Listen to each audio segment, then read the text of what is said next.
অনেক বছর আগে এক গরিব কাঠুরে পাহাড়ে কাঠ কেটে জীবিকা নির্বাহ করত। সে খুব পরিশ্রমী ছিল এবং সবসময় আল্লাহর উপর ভরসা করত।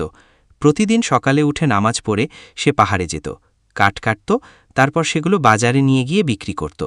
যা আয় হতো তা দিয়েই সে নিজের ও পরিবারের খরচ চালাত। একদিন এক কাঠুরে খুব ক্লান্ত হয়ে পড়ল। সেদিন সে কাঠ বেশি কাটতে পারেনি, বাজারেও কাঠ বিক্রি হল না। ক্ষুধার্ত অবস্থায় সে বাড়ি ফিরছিল। হঠাৎ রাস্তায় সে দেখতে পেল বাদশাহের ঘোড়ার পায়ে কাঁটা বিঁধে গেছে।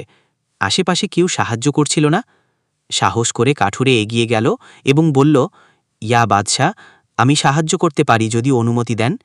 বাদশাহ রাজি হলেন। কাঠুরে খুব যত্ন করে ঘোড়ার পা থেকে কাঁটা বের করল। এরপর ঘোড়াকে পানি পান করিয়ে একটু বিশ্রাম দিল। কাঠুরে মাথা নিচু করে বলল, আমি কিছু চাই না, আমি শুধু আল্লাহর সন্তুষ্টির জন্য এটা করেছি। বাদশাহ খুশি হয়ে তাকে বললেন, তুমি কি চাও, আমি তোমাকে পুরস্কৃত করব। বাদশাহ তখন তাকে জোর করে কিছু স্বর্ণমুদ্রা দিলেন। কাঠুরে সেটা নিতে না চাইলেও বাধ্য হয়ে গ্রহণ করল। সেই রাতে কাঠুরে স্বপ্নে একজন বৃদ্ধ লোককে দেখল।